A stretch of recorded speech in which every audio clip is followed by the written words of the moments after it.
구원에 파도치는 영광 5번째 시간입니다. 골로새서 1장 13절로 18절 말씀을 가지고 만물이 다 그로 말미암고 라는 제목을 함께 살펴보도록 하겠습니다. 골로새서 1장 13절로 18절이 아니고 15절로 20절 말씀이에요. 수정이 안 됐네. 골로새서 1장 15절로 20절 말씀입니다. 구원론 시리즈 5번째 시간이고 창조와 관련해서는 2번째 시간입니다. 1장 15절로 20절 말씀입니다. 네. 찾으셨으면 교독하도록 하겠습니다. 제가 먼저 읽고 그 다음에 읽고 이렇게 교독하도록 할게요. 그는 보이지 아니하는 하나님의 형상이시오 모든 피조물보다 먼저 나신 이시니 만물이 그에게서 창조되되 하늘과 땅에서 보이는 것들과 보이지 않는 것들과 혹은 왕권들이나 주권들이나 통치자들이나 권세들이나 만물이 다 그로 말미암고 그를 위하여 창조되었고 또한 그가 만물보다 먼저 계시고 만물이 그 안에 함께 섰느니라. 그는 몸인 교회의 머리시라. 그가 근본이시요 죽은 자들 가운데서 먼저 나신 이시니 이는 친히 만물의 으뜸이 되려 하심이요 아버지께서는 모든 충만으로 예수 안에 거하게 하시고 그의 십자가의 피로 화평을 이루사 만물 곧 땅에 있는 것들이나 하늘에 있는 것들이 그로 말미암아 자기와 화목하게 되시기를 기뻐하심이라. 아멘. 자, 우리 저번 주 설교에 대해서 잠깐 요약하고 바로 오늘 본문 설교의 초점에 대해서 잡고 시작을 하도록 하겠습니다. 하나님의 창조를 기초로 하는 삶은 하나님을 곧 기준으로 사는 삶이라고 이야기 드렸어요. 그리스도인으로 하여금 하나님이 창조주다라는 것부터 우리가 시작을 한다는 건 하나님을 찬양할 수밖에 없는 존재라는 것. 우리가 마땅히 하나님을 찬양해야만 한다는 것을 이야기해 주기도 합니다. 이것을 기초로 저희가 2가지 유익을 얻을 수가 있는데 첫 번째는 우리가 죄를 판단의 기준을 얻는다는 것이죠. 우리가 어떤 행위나 어떤 사물 이런 것들 자체의 죄로 여기지 않고 우리 안에 하나님을 향한 마음이 있느냐 없느냐 예수를 믿냐 믿지 않느냐가 바로 죄의 기준이 될 수 있다라고 이야기 드렸습니다. 또 우리는 2번째로 구원의 범주를 회복시킨다고 이야기했어요. 단순히 개인이 구원받는 것을 넘어서서 이 땅 전체를 회복시키시고 구속하시는 하나님의 은혜에 참여하는 것이 구원의 본래 의미이며 범주라는 것 역시 우리가 함께 확인할 수 있다고 말씀을 드렸습니다. 이것을 우리가 짧게 이야기하면 무엇으로부터 구원을 받아서 무엇을 위한 구원인지에 대해서 말할 수 있는 기준을 얻을 수 있었다는 거예요. 그러니까 창조에 대한 이야기를 하지 않고는 구원을 이야기할 수 없다는 것입니다. 우리가 이 땅에서 겪는 아픔, 상실, 실패, 고통 이것들은 결코 우리를 소유할 수 없습니다. 우리의 소유주가 창조주이신 하나님이기 때문입니다. 그리고 오늘 본문은 또 창조에 대한 이야기를 하는데 이 창조에 대한 이야기에 있어서 예수 그리스도를 결부시키고 있습니다. 교회에서 조금이라도 배웠다 싶으신 분은 아실 거예요. 구원이 누구를 통해서 이루어지는지 우리는 모두 알고 있습니다. 바로 예수 그리스도를 통해서 이루어진다는 사실을 말입니다. 예수 그리스도께서 인류의 죄, 그 나의 죄로 인하여 받을 모든 처벌을 대신 받아주셨고 그것을 십자가 사건이라고 이야기합니다. 그리고 그가 부활하시는 것을 통해서 그 죽음을 이기신 권세와 능력을 우리에게 허락하셨고 초대하셨습니다. 그동안 죽음 앞에서 벌벌 떨면서 두려움에 갇혀 살아야만 했던 우리 인간의 실존들은 이 예수 그리스도의 죽음과 부활 앞에서 모두 자유함을 얻게 되었습니다. 그렇습니다. 예수님이 곧 복음이다라고 하는 것이 이러한 의미입니다. 이는 오늘 본문에 바로 앞에 있는 맥락에서 이와 같이 설명하는 것을 통해서 다시 한번 확인할 수가 있는데 1장 13절로 14절 말씀입니다. 그가 우리를 흑암의 권세에서 건져내사 그의 사랑의 아들의 나라로 옮기셨으니 그 아들 안에서 우리가 속량 곧 죄사함을 얻었도다. 누구를 통해서 우리가 나라가 이전되었습니까? 예수 그리스도 즉 하나님의 아들을 통해서 우리가 이것을 이루었습니다. 그것을 누리고 있습니다. 복음은, 구원은, 그리고 천국은 오직 예수 그리스도를 통해서 이루어진다는 사실을 우리는 알고 있기 때문에 우리는 예수 그리스도를 구세주라고 이야기하는 것입니다. 그런데 여기서 우리는 물어볼 수 있습니다. 그렇다면 오늘 본문은 왜 그 사역을 행하신 예수님을 설명할 때 창조 사건과 결부시켜서 설명을 하냐는 거예요. 그는 구세주이십니다. 그는 구속주이십니다. 그렇다면 그의 구원 사역에 대한 이야기만 하면 될 터인데 오늘 본문은 예수 그리스도를 기준으로 삼아서 창조라고 하는 사건과 결부시켜서 이야기합니다. 마치 구세주이신 예수님께서 창조주인 것처럼 말입니다. 왜 골로새서의 저자는 예수 그리스도의 구속 사역을 이야기할 때 창조를 결부시켜야만 했을까? 라는 것을 오늘 설교를 통하여 풀어보고자 합니다. 가장 먼저 우리는 골로새 교회가 처한 상황에 대해서 조금 이해할 필요가 있습니다. 그러면 오늘 바울이 이야기하는 이 내용들이 조금 더 입체적으로 이해가 될 것입니다. 사실 골로새 교회는 바울이 세운 교회입니까? 아닙니까? 골로새 교회는 누가 세웠습니까? 오, 바울이 일단 안 세웠고 디모데도 안 세웠어요. 바울이 이제 에베소에서 복음을 전하는데 거기서 만난 에바브라라는 사람이 있어요. 에브라 말고 축선수 에바브라는 사람이 있는데 그 에바브라에 의해서 세워진 교회라고 우리가 보통 보고 있습니다. 문제는 이들이 있던 골로새 도시가 굉장히 문제가 많은 도시예요. 왜냐하면 이단 종교도 굉장히 많이 있었고 이교가 많이 있었고 또 유대교, 극단적인 유대교도 굉장히 많이 있었기 때문이에요. 문제는 특히 골로새 교회는 이 두 가지 종교 혹은 다양한 종교가 혼합이 잘 이루어진다는 특징이 있었습니다. 그래서 학자들은 당시 골로새 교회가 마주한 이단들의 종류에 대해서 되게 다양하게 이야기해요. 2장 9절, 18절, 21절, 23절 등등을 기초로 해가지고 이렇게 제시하기도 합니다. 유대, 기독교, 신비적 금욕주의, 유대화되는 혼합주의, 영지주의화된 유대주의, 이교, 신비, 중파, 영지주의적 SNL 등 많은 종교들이 혼합이 되어 있었다는 거예요. 그러니까 골로새 교회가 마주하고 있는 상황은 혼합주의입니다. 특별히 그 교회 내에서 가장 강하게 주장되는 부류, 가장 그들을 힘들게 혼란스럽게 하는 부류들은 유대교의 극단적인 율법주의와 금욕주의 두 가지를 뽑을 수 있습니다. 이 모든 것을 포함해서 그들이 가지고 있는 공통점은 두 가지 간단합니다. 모두 예수님을 파편적으로 믿게 만든다는 것입니다. 이것이 바로 골로새 교회가 마주하고 있는 혼합주의의 가장 무서운 점입니다. 이들은 모두 기독교 신앙 자체를 부정하기보다는 부분적으로 봐야 됩니다. 기독교 진리를 총체적으로 봐야 되기보다는 파편적으로 봐야 됩니다. 물론 우리 역시도 우리가 신앙의 과정 가운데 있다는 점에서 완벽하다고 이야기할 수는 없겠죠. 부분적일 수 있습니다. 그러나 우리가 지향하고 있는 바는 온전한 신앙이라는 점에서 그들과 구별됩니다. 왜냐하면 혼합주의는 교회의 진리 자체를 부분적으로만 봐야 되기 때문이에요. 온전함을 바라지 않습니다. 그들이 생각하는 세상적인 사고방식과 철학을 더해서 봅니다.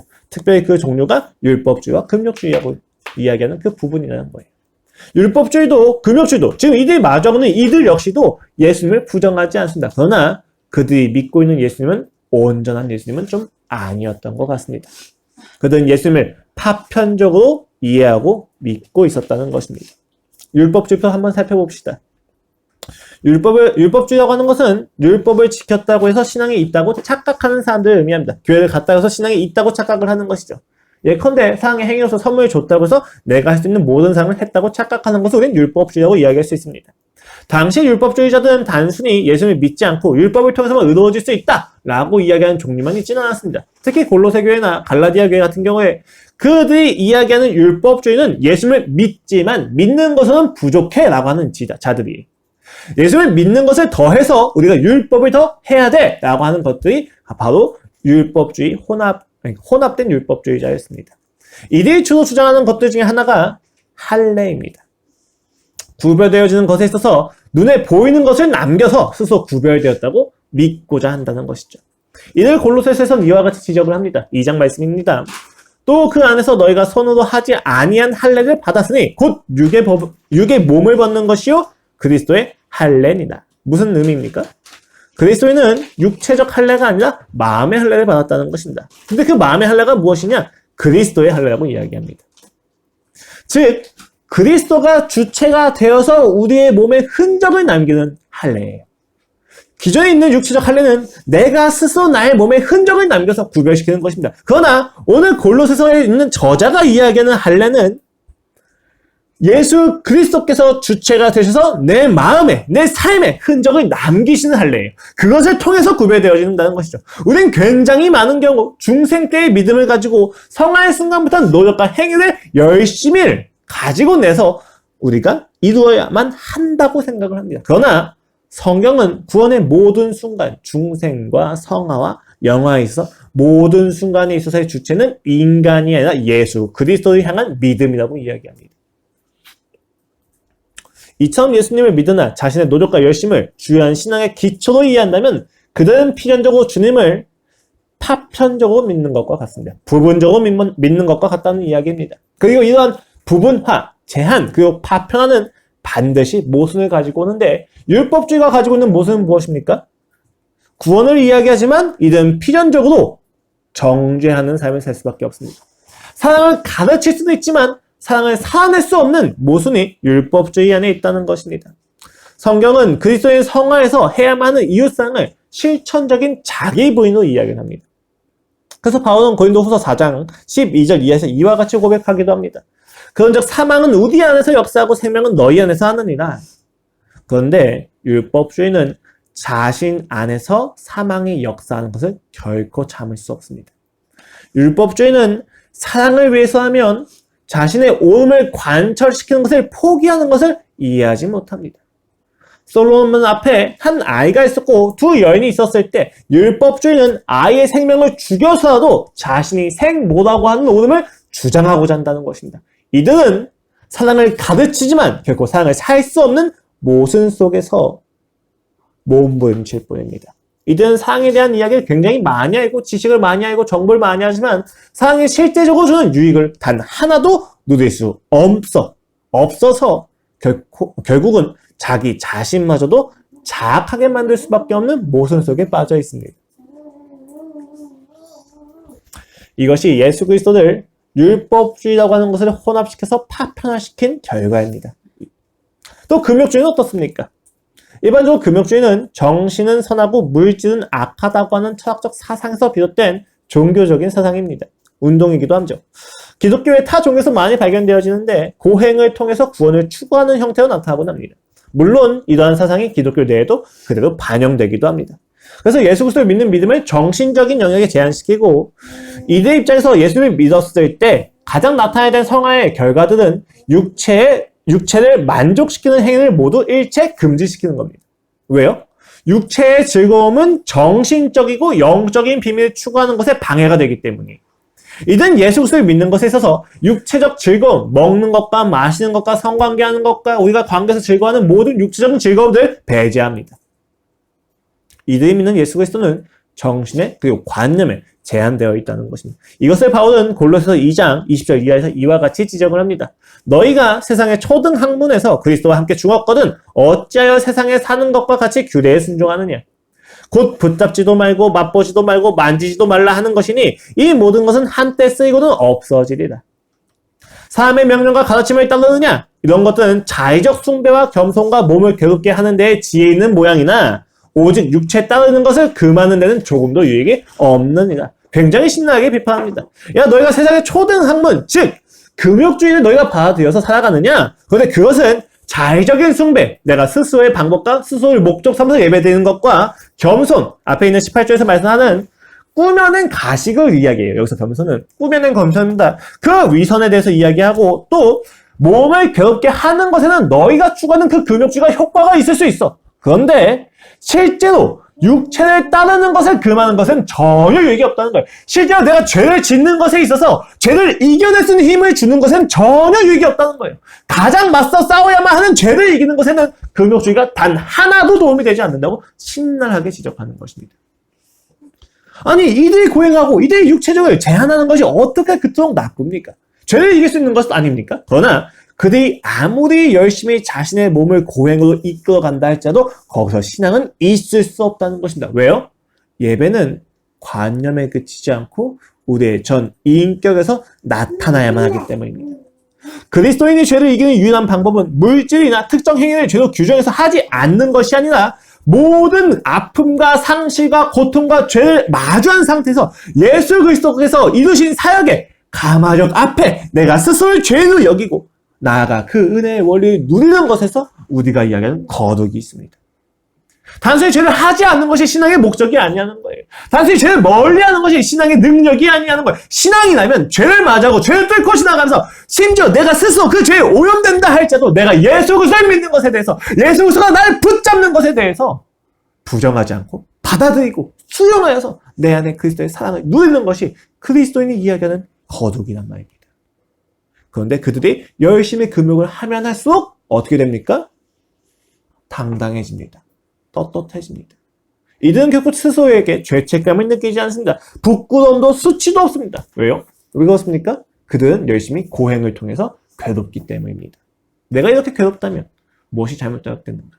오히려 이렇게 하지 않는 저들이 문제이지 않는가? 그러나 이러한 자세, 이러한 결과들이야말로 이들이 깊은 수치에서 몸부림치고 있다고 하는 반증이기도 합니다. 그 수치를 견딜 수가 없기 때문에 이들은 보다 쉬운 방식으로 자신의 불안을 통제하고 있습니다. 그것이 금욕주의입니다. 예수 그리스도를 만나고 그와 인격적인 관계를 맺는 것이 너무 복잡하게 여겨지는 거예요. 그러니까 그들은 보다 쉬운 방법, 자신의 몸을 괴롭게 하는 것으로서 자신의 불안을 통제합니다. 그래, 내가 이렇게 많이 괴로우면 난 충분히 할 것을 다 한 거야. 그러나 금욕은 여러분, 신자들 더욱 억압할 뿐입니다. 욕구는 결코 제어되지 않습니다. 죄를 짓지 않는 것으로 결코 거룩해지지도 않기도 하기 마련입니다. 그리고 결국 제어되어지지 않는 모든 욕구는 다른 방향으로 나타나게 됩니다. 터지게 되는 거예요. 금욕주의는 이와 같은 모순이 있습니다. 예수 그리스도를 믿는다고 이야기하지만 예수 그리스도를 전인격적으로 섬기지 않고 예배드리지 않기 때문에 이들의 삶에는 반드시 자기의가 높이 나타나게 되고 실제적인 인격은 하나도 발생하지 않게 된다는 것입니다. 여러분, 우리는 오늘 골로새 교인들이 마주하고 있는 문제로서 금욕주의와 율법주의로부터 자유합니다. 이들은 예수님을 안 믿던 자들이 아니라 믿던 자들입니다. 핍박 가운데서도 그 예수 그리스도의 부활을 믿고 있는 자들입니다. 그러나 그들 역시도 예수님을 파편화시켜서 그 능력을 누리지 못하고 발휘하지 못하고 있습니다. 이러한 현상은 오늘날 우리의 삶에서 반복되고 있는 것이 분명합니다. 믿음의 고백은 있으나 그 믿음이 우리의 삶에 영향을 끼치지 못합니다. 내가 주님, 내 모든 인생을 바쳐서 주님을 섬기겠습니다 하고 이야기하지만 오늘 당장 집에 들어가 저녁에 소파에 누워서 내가 하는 것은 성경을 보고 예수 그리스도를 묵상하는 것이 아니라 스마트폰을 통해서 나 자신의 안에 도모하는 것입니다. 끊임없이 내 앞에 있는 문제를 통해서 하나님을 추구하기보다 그 문제를 회피하기 위하여 보다 나은 세상의 가치들을 따라갑니다. 그렇게 우리는 율법주의와 금욕을 또 행하려고 합니다. 그 죄책감에 질려가지고 내가 이러면 안 돼. 신앙은 스마트폰을 하지 않는 거야. 라는 것을 또 매도시키기 시작합니다. 왜곡되게 하는 거예요. 왜곡되기 시작한다는 거죠. 어떻게 해야 우리는 모순 없이 하나님의 능력과 예수 그리스도의 사랑을 온전히 누릴 수 있습니까? 라는 질문에 대해서 오늘 바울은 예수 그리스도 구세주가 곧 창조주다라고 이야기하는 겁니다. 그가 창조주라는 사실이 왜 그토록 중요합니까? 이유는 간단합니다. 그가 창조주이셔야만 인간 존재의 만족이 오로지 예수 그리스도를 통해서만 가능하다는 것이 확증되어지기 때문입니다. 쉽게 말합시다. 예수님이면 충분하다라고 하는 문장은 그가 창조주이실 때에만 가능한 표현이기 때문입니다. 오늘 본문 15절로 17절 말씀을 보십시오. 예수님을 창조 사건과 관련시키시면서 오직 예수님이 기준이라는 것을 밝히고 있습니다. 그는 보이지 아니하는 하나님의 형상이시오. 모든 피조물보다 먼저 나신 이시니 만물이 그에게서 창조되되 하늘과 땅에서 보이는 것들과 보이지 않는 것들과 혹은 왕권들이나 주권들이나 통치자들이나 권세들이나 만물이 다 그로 말미암고 그를 위하여 창조되었고 또한 그가 만물보다 먼저 계시고 만물이 그 안에 함께 섰느니라. 굉장히 놀라운 표현이에요. 예수님은 보이지 않는 하나님의 형상, 즉 보이지 않는 하나님을 나타내 보여주는 분이십니다. 심지어 그는 피조물보다 먼저 나셨다고 하는데 여기 먼저 나셨다는 건 단순히 순서상 먼저 났다는 것을 넘어서 그 존재가 다른 모든 피조물들과는 구별되었다는 탁월함에 대한 이야기이기도 합니다.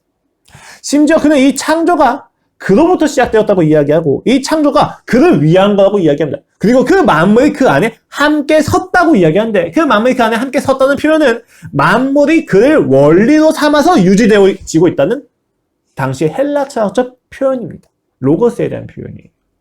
당시의 헬라 철학에서는 이 땅에 있는 모든 것들이 로고스라고 하는 그 이성의 원리로만 이루어졌다고 생각을 했어요. 그리고 바울은 그것을 차용하면서 오직 예수 그리스도라고 하는 그 원리를 가지고 이 땅이 창조되었다라고 이야기하는 거예요. 예수 그리스도에 대한 성령이며 찬양인데 이런 찬양이 의미한 바는 예수 그리스도가 창조 질서의 기준이자 핵심이며 본질이라고 하는 것을 강조하는 것입니다. 여기서 우리가 기억할 것은 성경이 어떻게 우리가 해야 구원을 받는 것이 아니라 누가 구원을 행하였는지에 대해서 이야기하고 있다는 사실입니다. 다시 말씀드립니다. 성경은 우리가 어떤 행위를 해야 구원받는다가 아니라 예수 그리스도가 우리의 구세주라고 이야기하면서 강조하는 책입니다. 그렇기 때문에 그리스도인은 어떤 행위를 해야 되느냐에 대해서 집중하지 않고 우리가 누구와 관계해야 되느냐에 대해서 집중하고 있습니다. 이것을 믿음이라고 이야기하는 겁니다. 오늘 본문도 마찬가지입니다. 오늘 본문은 너희가 이렇게 열심히 살아야 돼. 너희가 이런 것을 고쳐야 돼가 아니라 너희를 구하신 그리스도 예수가 누구인지 정확히 알아야 되라고 이야기하는 거예요. 근데 그가 누구라는 거야? 그가 창조주, 창조의 기준이라고 이야기한다는 것입니다. 여러분, 충분하다는 표현은 기준이 있어야만 가능한 표현입니다. 제가 1,000원이 있어요. 충분합니까?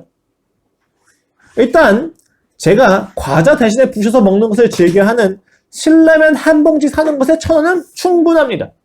그렇죠? 하지만 제가 좋아하는 공차 이렇게 그때 얘기해도 되나? 아무튼 공차 망고 스무디를 사는 것에 있어서 1,000원은 부족합니다. 5,000원 정도 부족해요. 그렇죠? 4,500원 정도 부족해요. 자, 1,000원이 충분하냐 충분하지 않느냐는 목적이 있어야만 성립이 될 수 있는 개념이에요. 이처럼 골로새 본문에서 예수님이 기준이 있다라고 이야기하는 것은 그가 하나님의 형상이며 또 그가 충분하다고 이야기할 수 있는 기준은 그가 창조주라고 하는 기준이 있기 때문에 가능하다는 표현이에요. 우리가 신앙의 삶에서 그냥 예수님이 충분하지라고 하는 표현은 그냥 나오는 표현이 아니라는 거예요. 예수님이 창조주이시기 때문에 발생되어지는 기준이 있기 때문에 받아들일 수 있는 표현이라는 것입니다. 그러면 이 땅에 있는 모든 피조물들은 예수 그리스도와의 관계에서만 충분함을 경험할 수 있습니다. 여기서 충분함의 기준은 기초는 예수님이겠지만 그 목적은 구원이 될 수 있을 것입니다. 그러나 이 구원에 있어서 율법이나 고행을 통해서는 어떤 누구도 충분한 만족을 경험할 수 없어요. 왜요? 율법과 금욕은 구원을 이루는 것에 충분하지 않기 때문입니다. 마땅한 기준이 아니기 때문이죠. 오직 예수 그리스도를 통해서만 충분합니다. 우리가 이야기한 구원, 우리가 이야기한 만족, 우리가 이야기한 그 모든 즐거움과 사랑의 누림은 예수 그리스도가 아니면 불가능하다는 사실이에요. 그런데 본문은 여기서 그치지 않고 조금 더 나아갑니다. 예수 그리스도가 창조주시기에 우리의 모든 만족 기준은 그에게 의존합니다. 그런데 본문은 조금 더 나아가서 18절에서 이와 같이 이야기합니다. 그는 몸인 교회의 머리시다. 그가 근본이시요 죽은 자들 가운데서 먼저 나신 이시니 이는 친히 만물의 으뜸이 되려 하시니요. 창조의 기준이신 예수 그리스도가 교회의 기준이기도 하시다는 말이에요. 그가 머리 되셨다는 것은 그가 교회의 주권자라는 표현이고 그가 죽은 자들 가운데서 먼저 나셨고 근본이라고 하는 표현은 그가 부활의 시작이며 기초라는 것을 의미합니다. 이 모든 것이 그가 만물의 으뜸이 되는 방법이라고 이야기해요. 그는 이미 만물의 으뜸이신데 왜 그가 만물의 으뜸이 되어야만 하느냐? 그것은 죄를 전제로 하고 있는 이 땅을 이야기하고 있기 때문입니다. 이제 그는 부활을 통하여 다시 한번 이 세상에 새로운 질서의 탁월함을 드러내 보이시고 항복을 바라내신다 라고 하는 표현이죠. 즉, 이 본문은 예수 그리스도가 창조의 기준이신데 다시 교회의 기준이 되어셔서 이 교회 가운데서 다시 새로운 창조, 재창조의 사역을 이루고 계시다라고 하는 표현이에요. 그러니까 우리가 이야기하는 구속사역, 우리가 이야기하는 그 예수 그리스도의 구원 사역이라는 것은 재창조의 사역과 다름이 없습니다. 기존 질서에서는 만들어낼 수 없는 무언가를 예수 그리스도는 만들어내고 있습니다. 기존 질서의 형식적인 구원을 넘어서는 진정한 구원의 내용이 예수 그리스도의 구속사역에 있다는 거예요. 그것을 우리가 창조적이라고 표현합니다. 우리가 그동안 믿고 있었던 세상의 질서, 철학, 학문의 모든 권을 뒤집어 엎어버리시고 유일한 진리로서 창조되어지는 내용이 있어요. 그럼 그 내용이 무엇입니까? 그 예수 그리스도가 구속사역을 통해서 우리의 삶에서 재창조하시는 내용이 도대체 무엇입니까? 그 파격적인 내용이 무엇입니까? 그 내용이 19절 이하에 있는 거예요.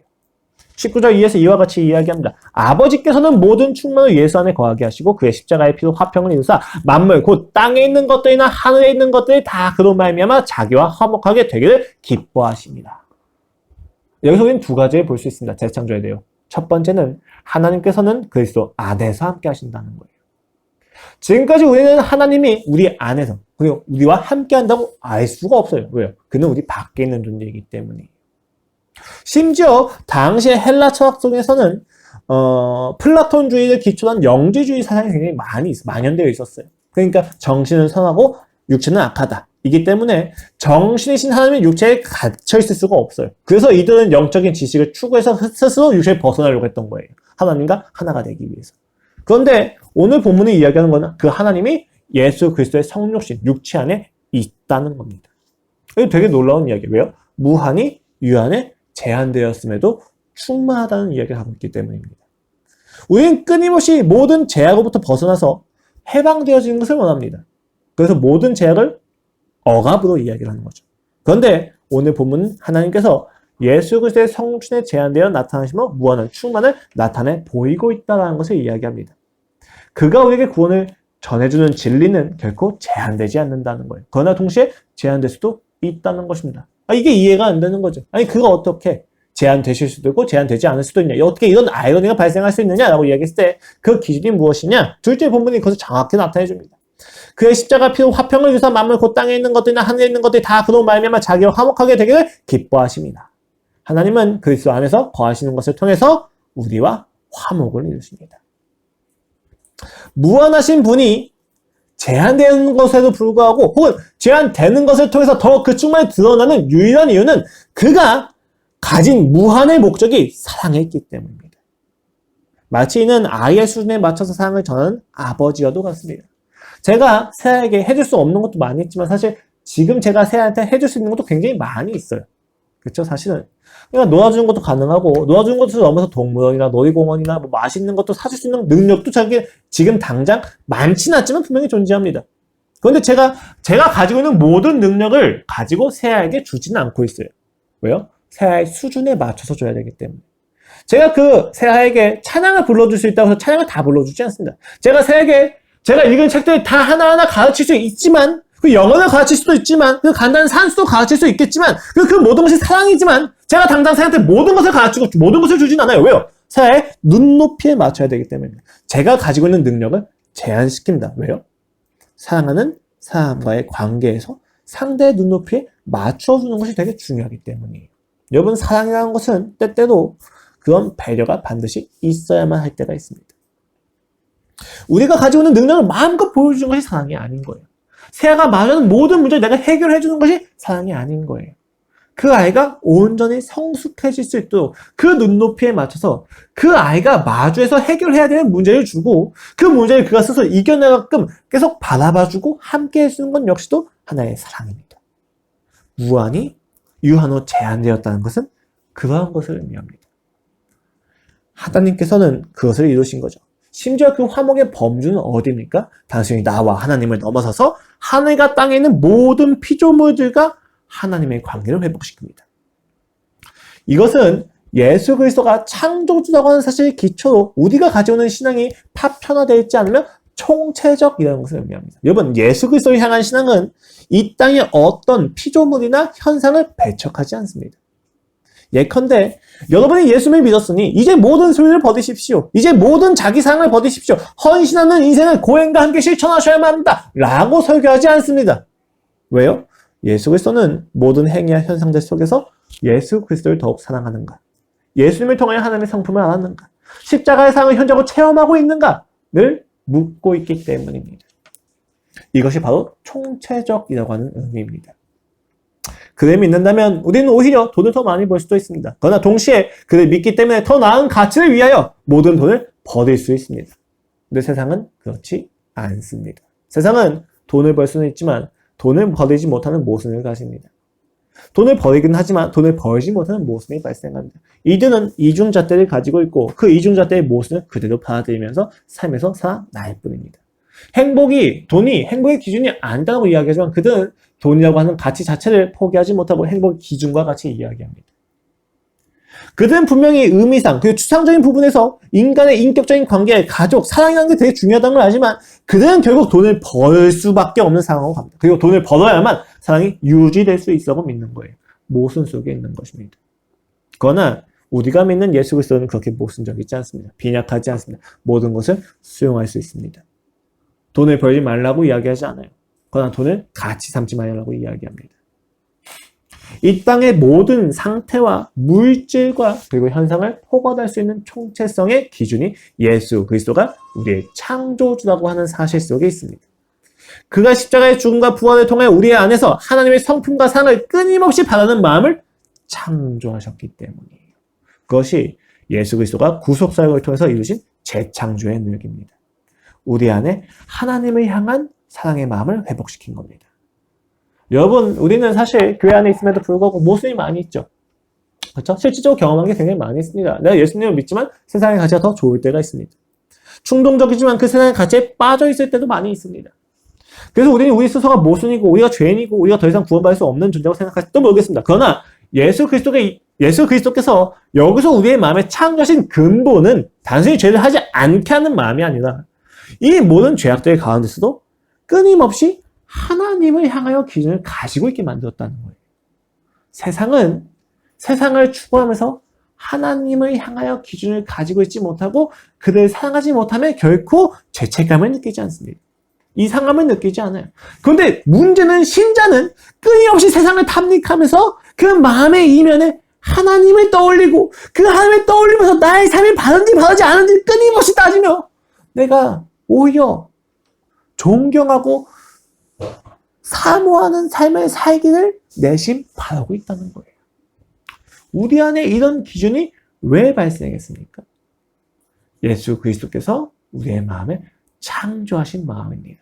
이것을 예수 그리스도의 사역을 받은 순간 우리는 우리의 삶에 예수 그리스도가 있음을 고백하고 예수 그리스도를 통해 하나님과의 관계가 회복되는 것을 알게 되며 나아가 그것을 통해서 우리가 이 죄를 이길 수 있는 힘을 그에게 구할 수 있는 겁니다. 이런 기초, 이런 인격적인 관계성 안에서 주여 내가 이 죄를 이길 수 있도록 힘을 주시옵소서라고 하는 기도가 가능해지는 거예요. 근데 이런 인격적인 관계가 없는 상태에서 내가 이 문제를 해결할 수 있는 힘을 주세요라고 하는 것은 기복적으로 흘릴 수밖에 없다는 겁니다. 이런 중요한 차별점이 있습니다. 창조주 예수 그리스도께서 구속주 우리의 삶에서 구속을 이루실 때 우리 안에서 매 순간 하나님을 향한 갈망이 회복되어지는 겁니다. 여러분이 주일날 교회에 오셔서 예배를 드리시면서 집중하셔야 될 부분이 바로 이 부분입니다. 우리 안에 현재 하나님을 향한 갈망이 창조되어지고 있는가? 나는 지금 하나님을 얼만큼 사모하는가? 탁월함이라고 하는 개념은 항상 역할이라고 하는 것과 맞물려서 이해가 되어집니다. 그래서 무엇 답다라고 하는 표현이 사실 탁월함의 다른 말이기도 합니다. 기능과 목적의 정합성에 대한 이야기이죠. 소방관은 소방관답게 용기를 가져야만 합니다. 선생님은 선생님답게 잘 가르칠 수 있는 기술이 있어야만 합니다. 그런데 여러분, 우리가 탁월함을 이야기할 때 단순히 기능적인 이야기만 하지는 않습니다. 왜냐하면 어떤 역할을 인간이 가지든지 간에 공통적으로 인간이기 때문에 그가 인간다운지를 묻기 때문이에요. 그러니까 우리가 누군가 탁월하다고 이야기할 때는 단순히 기술적인 탁월함을 넘어서서 그가 인간으로서도 탁월한지를 물어봅니다. 그러니까 그가 인간다운지를 물어봅니다. 그것을 우리가 인격이라고 이야기합니다. 되게 재밌는 이야기죠. 여러분, 동물도 혀가 있고 인간도 혀가 있어요. 그렇죠? 그 혀는 맛보고 맛보는 것에 굉장히 중요한 기능이 있죠. 동물도 맛을 보고 인간도 맛을 봅니다. 그런데 인간이 가지고 있는 혀에 굉장히 독특한 부분이 있다. 말을 한다는 거예요. 의사소통을 한다는 것이죠. 우리가 혀가 달려있지만 말을 배려 있게 하지 못하는 사람이나 말을 함부로 하는 사람을 인간답다고 이야기하지 않는 이유가 거기에 있는 거예요. 저 사람의 혀는 짐승과 같이, 금수와 같이 음식을 맛보고 음식에 대해서 탐닉하는 것 이상의 기능을 하지 못하는구나 라고 생각할 때 우리는 그가 인격적이지 않다고 이야기합니다. 인간답지 않다는 이야기죠. 여러분, 인간의 탁월함은 인간다움에 있는데 그 인간다움을 성경은 무엇이라고 이야기합니까? 예수 그리스도와의 인격적인 관계를 성립했을 때 인간답다고 이야기하는 거예요. 왜요? 우리 인간이 가지고 있는 모든 결핍은 예수 그리스도 안에서 이루어지기 때문입니다. 그리스도를 알아야만 인간다워질 수 있다는 것입니다. 그래서 오늘 본문은 예수 그리스도를 구세주를 넘어서 창조주로 선언하는 것입니다. 그가 우리를 인간답게 하시는 것, 즉 우리를 첫 창조의 모습으로 회복시키시고 더 나아가 하나님의 자녀로 만드는 것에 그가 충분하시기 때문입니다. 예수 그리스도의 관계를 떠나서 여러분이 스스로 만족하려고 하는 모든 수고는 허망합니다. 율법주의나 금욕주의 등으로 파편화되어 나타날 뿐일 것입니다. 끊임없는 모순의 자기 확신을 가지고 죽음으로 뛰어드는 꼴과 다를 것이 없을 것입니다. 그렇기 때문에 오늘 설교를 통해서 저는 묻습니다. 오늘 얼마나 예수를 알아가십니까? 얼마나 예수 그리스도의 마음을 느끼십니까? 얼마나 예수 그리스도의 사랑을 배워가십니까? 예수님이 얼마나 거센 혈신 앞에서 용기를 내며 나아가셨는지에 대해서 생각해 보셨습니까? 얼마나 그가 고된 하루를 마치고 기도의 갈증을 느끼셨는지에 대해서 공감하십니까? 오늘 여러 상실과 고통 앞에서 몸부림치고 있는 내게 아침에 일어날 때마다 실증을 내고 진전을 처지는 그 우울함 속에서 망상하고 추상적인 인생을 살아가고 도피하려고 하는 나의 인생 속에서 그가 오늘 내게 무엇이라고 말씀하시는지에 대해서 묵상하고 계십니까? 우리의 현실은 이 묵상에서 시작해야만 합니다. 매일을 가슴 뜨겁게 살기 위해서, 뜨거운 현장을 살아내기 위해서 우리에게 요구되어진 첫 번째 발걸음은 창조주이신 예수 그리스도께서 오늘 나의 삶에서 무엇을 창조하고 계신지에 대해서 묻는 것입니다. 만나야만 합니다. 예수 그리스도를 사랑해야만 합니다. 그가 오늘 우리의 삶에서 창조하신 내용들에 집중하고 누리기를 우리는 갈망해야만 합니다. 이것이 우리가 아무 의식 없이 무의식적으로 혹은 맹목적으로 반복하곤 하는 오직 예수라고 하는 것의 내용입니다. 예수가 없다면 우리는 결코 충분할 수 없습니다. 그가 창조의 기준이시기 때문이에요. 우리가 구원받기에는 예수 그리스도만이 유일한 충분함이 되십니다. 여러 아픔과 상실과 고뇌와 고통과 갈등이 있는 줄로 압니다. 저 역시도 마찬가지입니다. 그러나 여러분, 그 모든 갈등 속에서 예수 그리스도가 어떤 분이신지에 대해서 더욱 깊이 알기를 소망합니다. 그래서 예수 그리스도를 더욱 사랑하시고 그가 우리를 향하신 사랑을 더욱 깊이 누리기를 권면드리겠습니다. 기도하겠습니다.